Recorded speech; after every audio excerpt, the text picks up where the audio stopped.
Eto. Ewan ko na lang kung hindi talaga kayo matawa dito. Kasi last time, gumawa ko na reaction about doon sa nahulog yung mangkok, di ba? Merong hindi natuwa. Ako lang daw, wala naman daw nakakatawa. Ako lang daw natatawa. So, eto, kung hindi ka matawa dito, manhid ka na.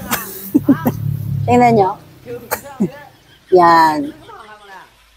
Kung sinong matumba dyan, prito ang labas. Di ba? O.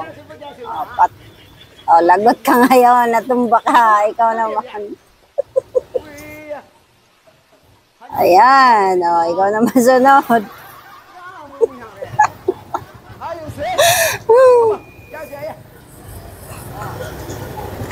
Love trip.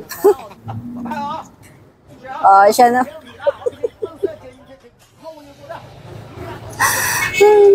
Tawa talaga. Hindi ko maintindihan sinabi niya, pero alam kong love trip daw. Liyad ng liyad yung mga hipon.